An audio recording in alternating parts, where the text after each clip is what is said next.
Bom sábado para você. Parece que a gente está numa série que se chama mais ou menos o seguinte: 2015, Deus e eu, ou Deus e você. Baseado nessa ideia, me pediram para trazer alguma coisa para você hoje. E eu fiquei pensando, a gente sempre sabe como começa o ano, né? O ano começa assim, com muitas expectativas. O cara começa a fazer ano bíblico. Você é o tipo do cara que faz ano bíblico todo o início de ano, Gênesis, Êxodo, Levítico. Aí você, metade de Números, e se o Espírito ajudar, você entra em Deuteronômio e desiste. Então, se você tem esse problema, eu diria para você começar este ano em Apocalipse e ir voltando. Aí você vai encontrando até ler a Bíblia inteira, porque tem gente que é doutor em Gênesis, Êxodo, um pedacinho de Números. O cara sabe de cor aquele negócio. Até a igreja inventou outros métodos aí para a gente estudar a Bíblia e tal, para tentar resolver isso. Porque no início do ano você faz um monte de propósitos, e eu também, né? Esse ano eu tenho o propósito de começar de novo a fazer exercício físico. A última vez que comecei foi há uns 10 anos. Mas eu tenho um amigo aqui que hoje está aqui, o Marcelo, que ele também tem técnicas para driblar essa coisa do exercício. Um dia ele me contou na casa dele que ele fazia 2 horas de esteira. Eu falei, mas como? E ele disse, pois é, eu ligo a esteira e começo. Aí dá vontade de comer alguma coisa, eu saio, deixo a esteira funcionando e conto aquele tempo. Entendeu? Falei, entendi. Aí dá umas 2 horas e tal. Aí outro dia, a gente estava jantando lá no NASP, e o pastor Itaniel estava junto com a gente, e ele caiu na besteira de dizer que ele havia se matriculado numa academia de artes marciais. Jiu-jitsu, para fortalecer, para conseguir equilíbrio, coisa e tal. Aí o pastor Itaniel falou assim, Marcelo, o que o jiu-jitsu fortalece? Qual a sensação, o bem-estar que ele dá? Aí o Marcelo disse, não sei, porque eu nunca fui, só me matriculei. Então, esse tipo de coisa, né, ele me pediu para não falar em público, mas como ele veio nos visitar, levanta aí, Marcelo, você e sua família, para o povo te conhecer. Opa, faz isso por mim. Aí, olha só. Você deu para dar uma olhada no corpinho dele? Então, muito bom ter vocês aqui, viu? De verdade. Depois ele me mata, mas... Enfim, início de ano, o ano nasce, e o ano começa, e a gente tem um monte de objetivos, propósitos. E eu pensei em trazer para você 2 pessoas muito parecidas, Paulo e Judas, que começaram bem, mas terminaram de maneiras totalmente diferentes. A minha proposta hoje é você pensar naquilo que você vai fazer durante o ano, não só agora no início do ano, mas durante o ano, para que você termine o ano bem, não apenas o comece bem, com muitos sonhos, muitos objetivos, mas você o termine mais perto da vida eterna. Afinal de contas, esse é o nosso lance aqui, esse é o nosso negócio, não é? É a vida eterna. A gente não vende pãozinho aqui, a gente não faz show, a gente espera, se encontra aqui para repartir experiências para um dia se encontrar na eternidade. Então, essas 2 pessoas, eu me surpreendi. Como é que funciona esse negócio aqui? Aí, vou começar pelo fim. A gente vai ver como eles terminaram, depois nós vamos ver quem eram essas pessoas, como eles encontraram com Jesus e por que Judas fracassou e Paulo não. Vamos lá. 2 Timóteo, o segundo livro de Timóteo 4, verso 7, nós vemos aquele famoso texto de Paulo, combati o bom combate, completei a carreira e guardei a fé. Essa é uma das últimas frases que Paulo deixou registrada na Bíblia. Ele se via assim, não que ele fosse perfeito, né? Afinal de contas, ele diz assim, em Filipenses, irmãos, quanto a mim, não julgo havê-lo alcançado, mas uma coisa eu faço, esquecendo-me... Esse aqui tem apontador? Não, né? Ih! O que eu fiz aqui? Lascou. Agora ficou bom. Irmãos, quanto a mim, não julgo havê-lo alcançado, mas uma coisa faço, esquecendo-me das coisas que para trás ficam e avançando para as que estão adiante de mim, prossigo para o alvo, para o prêmio da soberana vocação de Deus em Cristo Jesus. Paulo não se via como um sujeito perfeito, ele não era, mas ele olhava para trás, o que errou, errou, deixa nas mãos de Jesus, e olha para frente agora, o que ele sonhava para a vida dele, para a vida espiritual dele, para a vida eterna, e ele, no final, pôde dizer: combati o bom combate, guardei a carreira, completei a carreira e guardei a fé. E Judas? Olha o final de Judas. Mateus 27, capítulo 5. Então Judas, atirando para o santuário as moedas de prata, retirou-se e foi enforcar-se. Esse é o final de Judas. Meio diferente dos últimos momentos e palavras de Paulo. Mas essas duas pessoas, eles não eram tão diferentes assim. Aliás, eu vou usar também os livros O Desejado de Todas as Nações, além da Bíblia, e Atos dos Apóstolos. Fazem parte de uma coleção chamada O Grande Conflito, que você encontra na Casa Publicadora Brasileira, pela internet. Tá? É uma série bem legal, você pode até fazer o download desses livros. E a Ellen White, a autora, ela, no livro Atos dos Apóstolos e Desejado fala sobre a vida de Cristo, e Atos dos Apóstolos, a vida da igreja, logo depois que Jesus foi para o céu. Então, ela fala algumas coisas sobre Paulo e Judas que eu achei bastante interessantes para a gente contextualizar o assunto de hoje e entender melhor essas duas pessoas. Olha o que ela diz sobre Judas, no momento em que ele vai se enforcar. Mais tarde, na verdade, no momento que ele está enforcado e o povo passa com a cruz de Jesus. Mais tarde, naquele mesmo dia, a caminho da sala de Pilatos para o Calvário, houve uma interrupção nos gritos e zombaria da turba ímpia que levava Jesus ao lugar da crucifixão. Ao passarem por local retirado, viram ao pé de uma árvore sem vida o corpo de Judas. Era uma cena horripilante. Seu peso rompera a corda em que se pendurara a árvore e, ao cair, rebentara-se-lhe terrivelmente o corpo. E cães o estavam agora devorando. Você imagina a cena? Você consegue...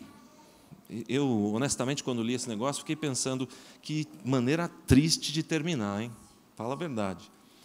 Minha avó, mãe da minha mãe, ela era uma pessoa muito difícil.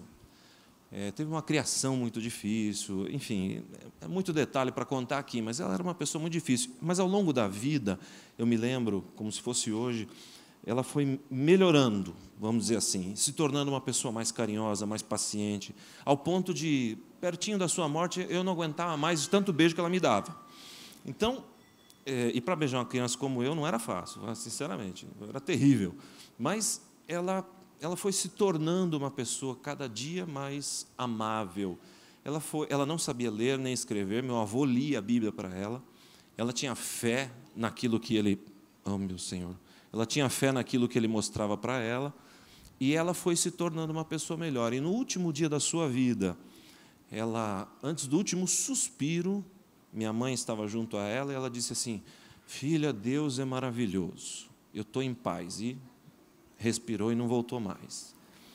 Eu fico pensando, graças a Deus que minha avó dormiu assim. Fala sério. Você gostaria de ver um parente seu terminando desse jeito aí? Cachorros, cães comendo as suas entranhas? É triste. Mas por que o cara chega num ponto desses? É nisso que eu quero que você reflita hoje, porque eu já refleti, serviu para mim, eu estou trazendo para deixar com você.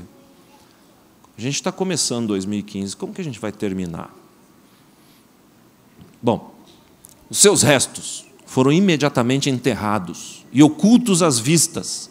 Houve, porém, menos escárnios entre a turba, e muitos rostos pálidos revelavam os pensamentos interiores. A retribuição parecia visitar já os que eram culpados do sangue de Jesus.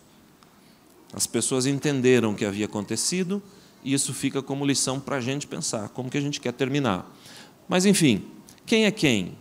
Quem eram essas pessoas? Paulo e Judas. Havia semelhanças e diferenças. Quem sabe, olhando para eles, nesse panorama mais geral, às vezes você está no meio da floresta, você não vê o desenho que as árvores formam. Então, se você se afastar, você consegue ver, talvez, o desenho que a floresta ali apresenta. E é isso que eu queria fazer hoje, se afastar um pouquinho e observar Paulo e Judas. Quem eram essas pessoas? Por que terminaram de maneira tão diferente?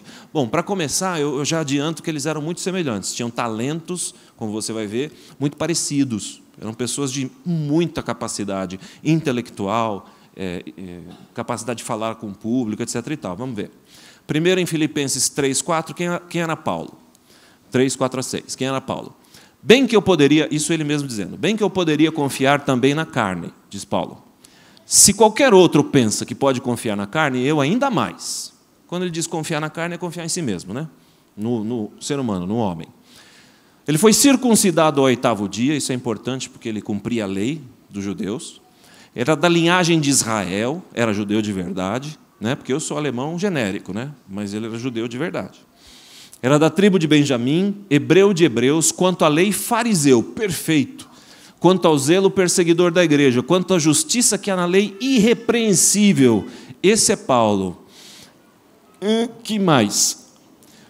Ele diz em Atos 2, 3, sou judeu, nasci em Tarso da Cilícia, mas criei-me nesta cidade, e aqui fui instruído aos pés de Gamaliel, segundo a exatidão da lei dos nossos antepassados. Gamaliel era um, assim, eu compararia Gamaliel, deixa eu pensar, Paulo Freire, vai?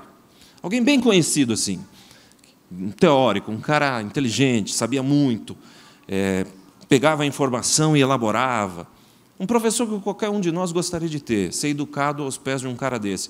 Eu estou fazendo uma classe, fiz uma classe esse ano com um sujeito, o professor Luiz Roberto Alves, ele é membro do Conselho Nacional de Educação. Ele chega na sala de aula, senta, cruza as pernas e fala 3 horas direto, e você não consegue desligar, não consegue se distrair. É uma coisa fabulosa o conhecimento que aquele homem tem. E eu fico imaginando você ter um professor desse só para você, exclusivo, para te educar, para te mostrar os caminhos, para fazer você pensar. E Paulo tinha tido essa oportunidade. Embora a gente tenha visto essa semana, no guia de estudos aí da lição da Escola Sabatina, que se você e eu pegarmos a Bíblia com carinho, pedirmos a orientação do Espírito Santo, a sabedoria que Ele nos dá, vai muito além de Gamaliel ou de qualquer ser humano nessa terra. Então, pensa nisso também, embora o assunto não seja esse.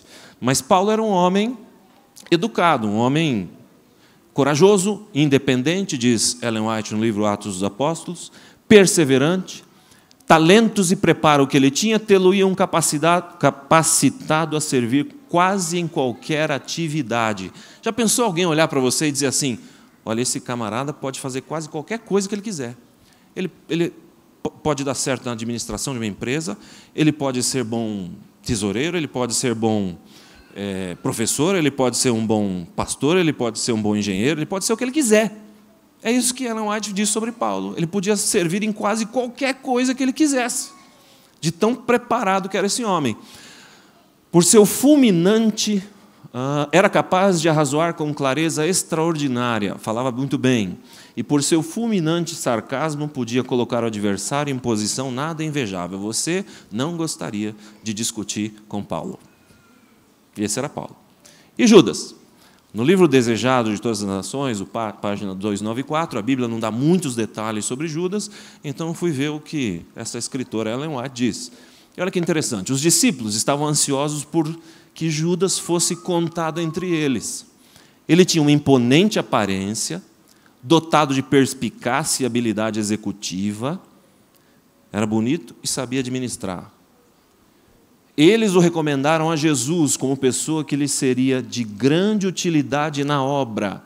Ele não só era bom no que fazia, mas ele parecia. Dizem que a gente não precisa ser só honesto, a gente tem que parecer honesto, senão não adianta. Judas não só era bom no que fazia, como ele fazia com que as pessoas percebessem isso, até ao ponto dos discípulos indicarem Judas para o corpo de discípulos. E eles surpreenderam-se de que Jesus o recebesse tão friamente. Eles não entenderam porque Jesus ficou com um pé atrás em relação a Judas. Quando ele se pôs em contato com Jesus, ele tinha alguns preciosos traços de caráter que se poderiam haver tornado uma bênção para a igreja. Houvesse ele estado disposto a tomar o jugo de Cristo e ter-se-ia contado entre os principais dos apóstolos. Esse era Judas, já pensou? Não era ruim ser Judas. Hoje é, mas naqueles dias, enquanto ele ainda não tinha feito o que fez, ele era um camarada que qualquer um aqui queria ter na comissão da igreja, qualquer um aqui gostaria de ter na sua empresa, administrando seus negócios. Judas era um tremendo de de um administrador, falava bem, tinha uma boa aparência, era o cara. Agora, como que... mais um. Judas era altamente considerado pelos discípulos e exercia sobre eles grande influência. Esse aqui eu separei, porque hoje, se você estuda o tema da liderança, você percebe que qualquer líder gostaria de ser uma pessoa de influência, porque liderar não é mandar, é influenciar. Então, se você consegue influenciar as pessoas, elas te seguirem, você é um líder. É o sonho de qualquer pessoa que dirige qualquer negócio, é ser uma pessoa influente. E Judas era assim, já há 2000 anos, certo? Ele era admirado, e eu queria que você e eu, a gente não pode esquecer do seguinte: Judas era admirado pelos amigos de Jesus, certo? O que mais a gente percebe? Paulo era admirado e respeitado pelos inimigos de Jesus, inicialmente. No entanto, eles eram carismáticos, eloquentes e com capacidade de liderança, só com esse detalhe de que no início Paulo tinha o respeito dos inimigos de Jesus e Judas o respeito dos amigos de Jesus. Os dois, um dia, se encontraram com Jesus em momentos decisivos da sua vida e da vida da igreja, do cristianismo. Isso também é interessante de notar. Vamos ver como é que isso funcionou. O encontro, Paulo. Como é que Paulo encontrou com Jesus? Ele era ainda Saulo e ele respirava ameaças de morte contra os discípulos do Senhor. Ele dirigiu-se ao sumo sacerdote e pediu cartas para as sinagogas de Damasco, a fim de que, caso achasse alguns que eram do caminho, entenda-se, do cristianismo, seguidores de Cristo, assim homens como mulheres, os levasse presos para Jerusalém. Esse era o objetivo dele, a história é conhecida. Em Atos 9, de 1 a 5, diz que ele estava seguindo pela estrada fora e, quando se aproximou de Damasco, uma luz do céu brilhou ao seu redor. E, caindo por terra, ouviu uma voz que lhe dizia: Saulo, Saulo, por que me persegues? E ele perguntou: quem és tu, Senhor? E a resposta foi: eu sou Jesus, a quem tu persegues. Saulo se encontrou com Jesus num momento decisivo da história da igreja. E esse momento foi decisivo para a vida dele também. No ser glorioso que Saulo viu, ele entendeu que era Jesus que havia sido crucificado. Isso você acha em Atos dos Apóstolos. Na alma do judeu surpreso de Paulo, a imagem do rosto do Salvador ficou gravada para sempre.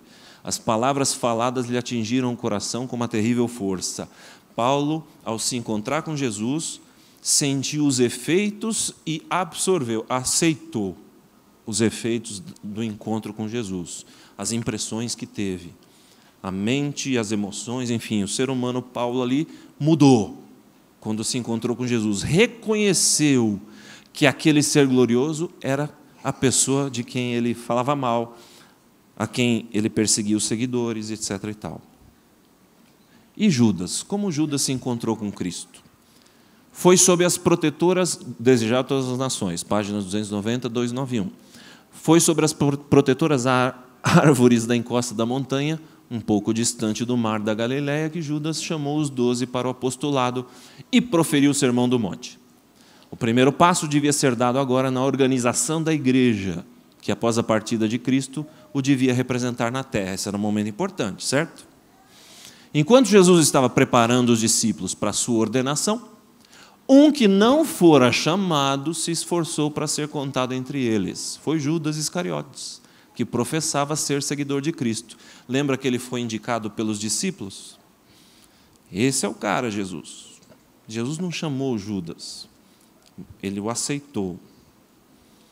Judas acreditava que Jesus fosse o Messias e, ao unir-se aos discípulos, esperava assegurar para si alta posição no novo reino. Ele se uniu a Jesus com objetivos muito particulares. Enquanto Paulo viu naquele ser glorioso o Cristo crucificado, Judas viu em Jesus alguém que podia abrir as portas para o sucesso. Precisamos notar 4 coisas. Judas se ofereceu por razões egoístas. Paulo foi chamado por Deus. Judas estava no bom caminho, mas com más intenções, e Paulo estava no caminho errado com boas intenções, até que eles se encontraram definitivamente com Jesus. Eles eram assim. O que é curioso aqui é que pode ter gente muito bem intencionada no caminho errado. E pode ter gente no caminho certo com más intenções. Por isso eu acho perigoso a gente colocar placa na igreja e dizer que quem tem o nome numa lista vai para o céu. Entende o que eu quero dizer? Tem muita gente mal intencionada no bom caminho e muita gente bem intencionada em caminhos tortuosos por aí. E esse era o caso desses dois personagens. E como a história começa a terminar? Primeiro ato, nós vamos ver agora como Judas fracassou. Como Paulo terminou, nós já sabemos. O que nos interessa, na minha maneira de ver, pelo menos o que eu trouxe para você hoje, é como Judas terminou, por que Judas terminou como terminou. Se a gente puder evitar o caminho que ele trilhou, quem sabe 2015 Deus e você se encontrem de uma maneira muito mais interessante no final desse ano. Vamos ver.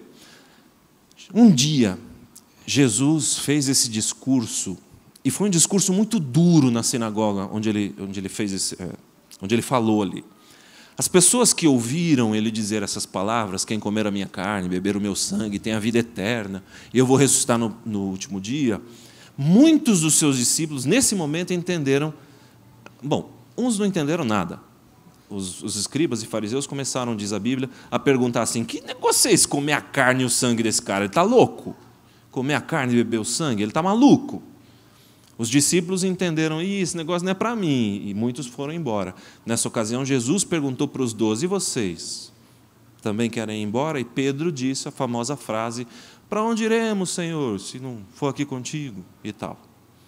Nesse discurso, Jesus dividiu as águas, porque ele acabou mostrando que o reino dele era espiritual e não um negócio de sucesso.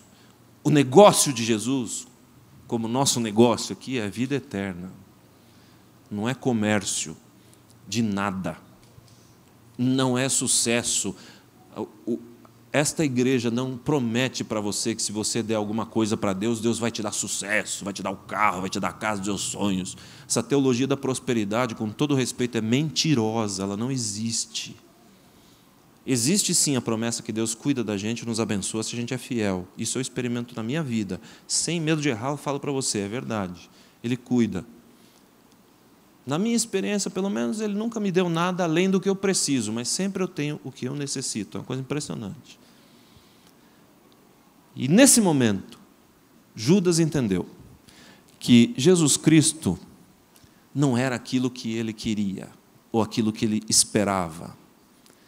Quando Jesus disse que o reino dele era espiritual e não era aqui para baixo apenas, ele entendeu, Judas entendeu, segundo o livro Desejado de Todas as Nações, que Cristo oferecia bens espirituais e não terrenos. Jesus não seria honrado nessa vida como ele sonhou, não seria um rei, e Jesus não concederia posições altas para os seus seguidores, que era tudo o que Judas esperava.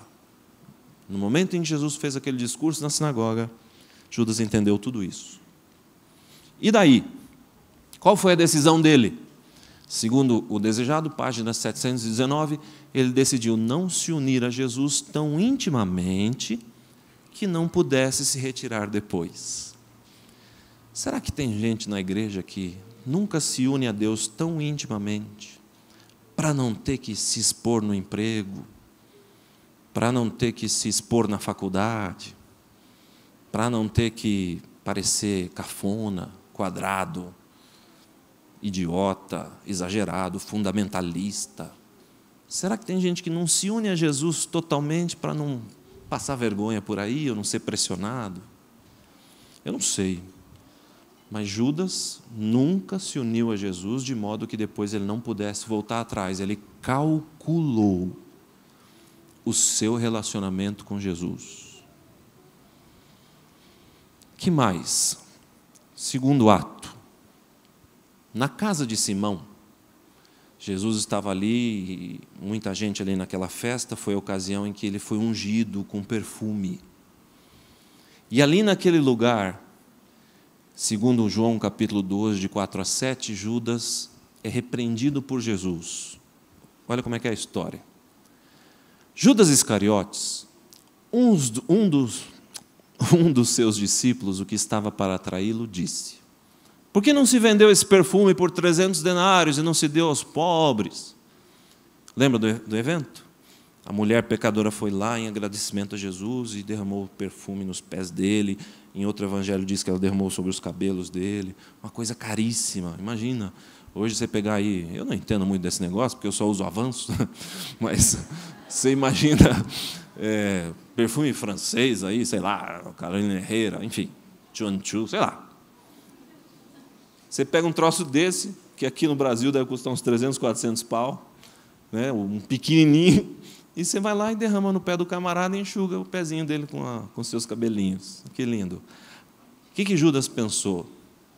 Ele disse: por que a gente não ajuda os pobres em vez de ficar fazendo esse tipo de coisa? Isso é uma aberração.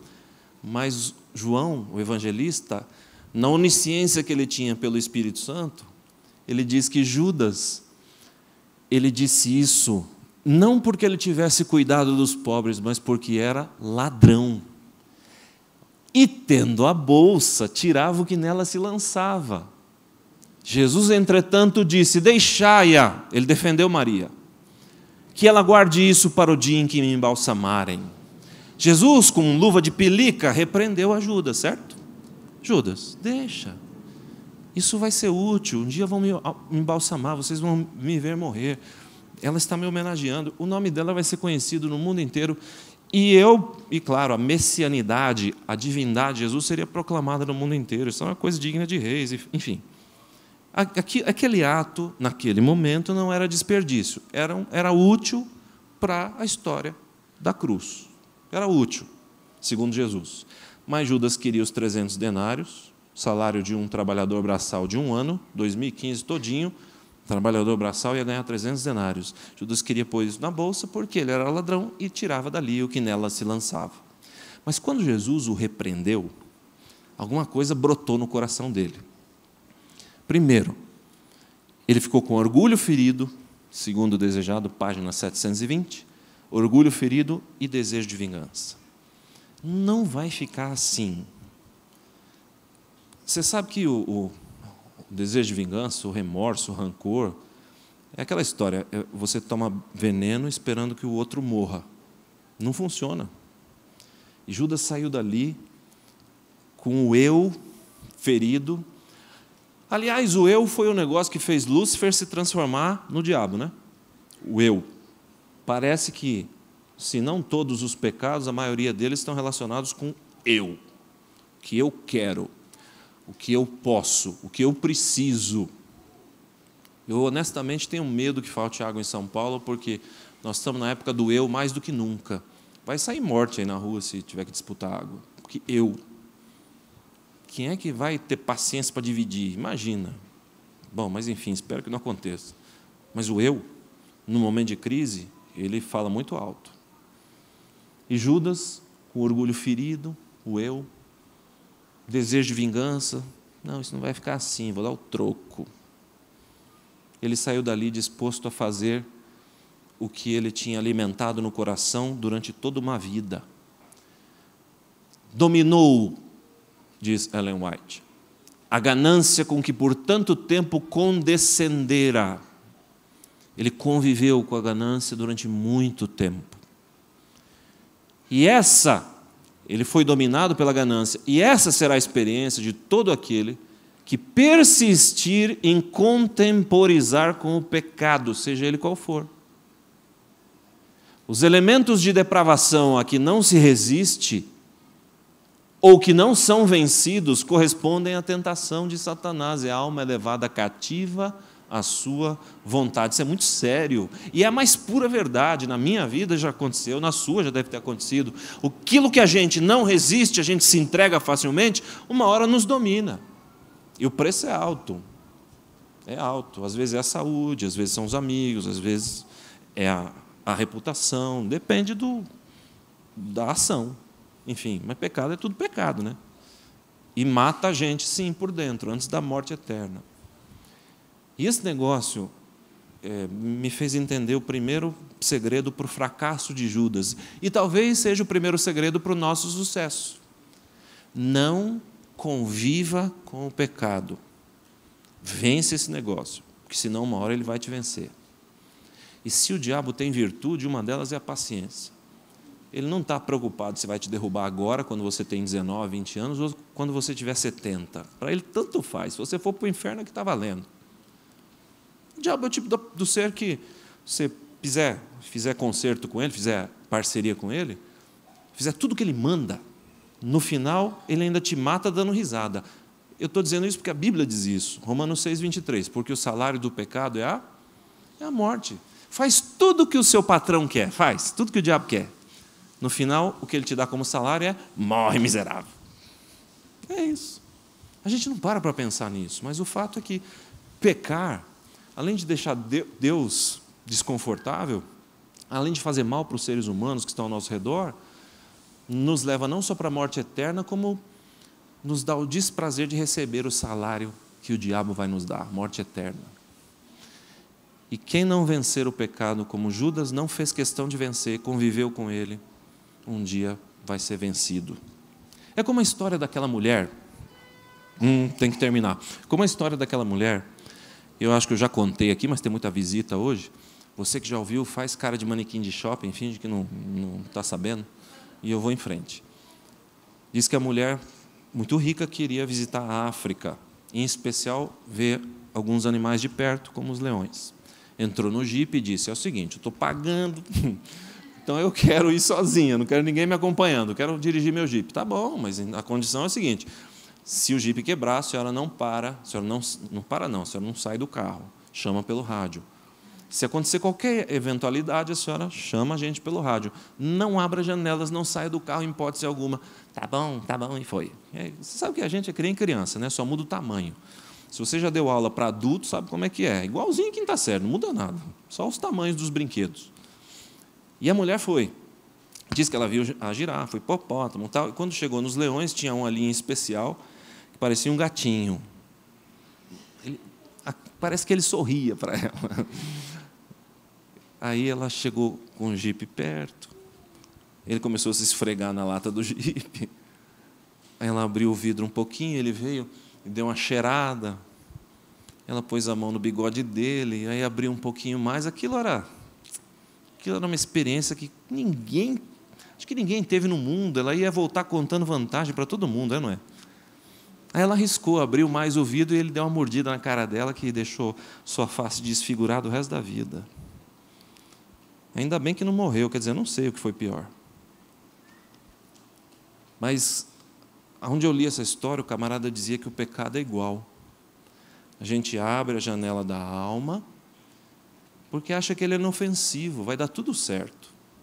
Como a gente não sente os resultados já, imediatos do pecado, o cara fuma 40 anos, mas nesse período ele nunca sentiu nada expressivo, assim, que fizesse ele desistir da ideia. Aí, depois de 40 anos de cigarro, aparece um câncer e ele vai para o vinagre. Mas ele não parou porque ele não viu necessidade. Você imagina outro tipo de pecados que a gente convive com eles e não vê o resultado maléfico disso.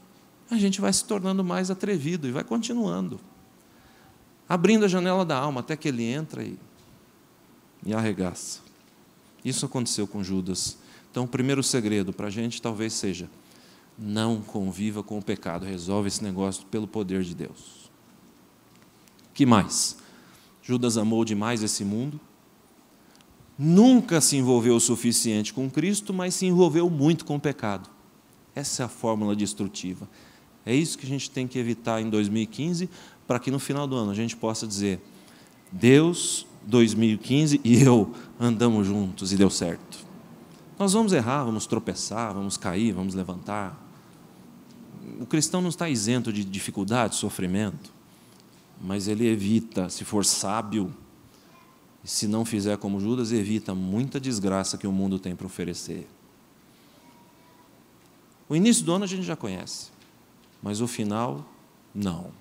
Aliás, a gente não sabe nem o que vai ser no final deste dia. O futuro é absolutamente desconhecido, não é?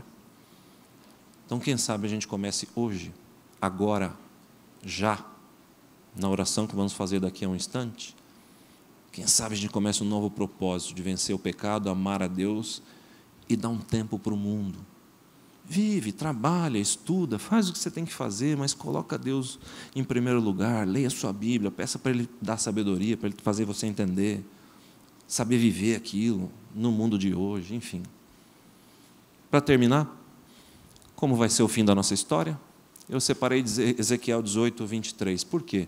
Porque talvez você esteja aqui amargurado, como eu estive quando li tudo isso, pensando, eu não tenho chance, para mim acabou, eu sou um miserável, eu não presto. Mas se você chegou a essa conclusão, entenda, Deus lá no Antigo Testamento já havia dito, acaso eu tenho prazer na morte do perverso? Se você é perverso, Deus está falando para você. E o que Ele está dizendo? Que Ele não tem prazer na sua morte se você for perverso. Olha que coisa bacana. Antes, Deus deseja que ele se converta dos seus caminhos e viva. Ele está fazendo em forma de pergunta aí, mas é isso que ele está dizendo. Se você é perverso, Deus não tem ódio de você, não tem raiva, não quer vingança. Deus quer que você se converta e viva. Agora, depende do que nós vamos fazer com essa mensagem, o final de 2015. E o final da nossa vida. E, quem sabe, o início da vida eterna. Que Deus te abençoe. Você ora comigo? Fica em pé.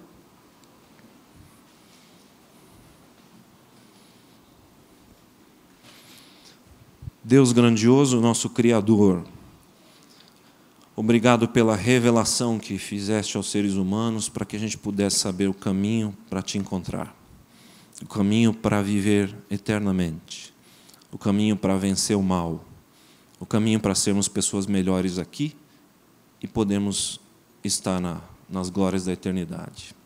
Nós te agradecemos, louvamos o teu nome. E em nome de Jesus pedimos que envie o Espírito Santo para que a gente possa ser regenerado, lavado, para que a gente possa ser renovado, para que a gente possa ter forças para vencer o pecado com aquele com o qual a gente convive, para que nós possamos hoje, quem sabe, iniciarmos uma nova história. E nas quedas, fracassos, que a gente confie na graça de Jesus. E nas vitórias, que nós lembremos de louvar o nome dEle também. É no nome dEle, do teu Filho, que nós oramos. Amém. Que Deus te dê um feliz sábado. Seja Paulo, não seja Judas.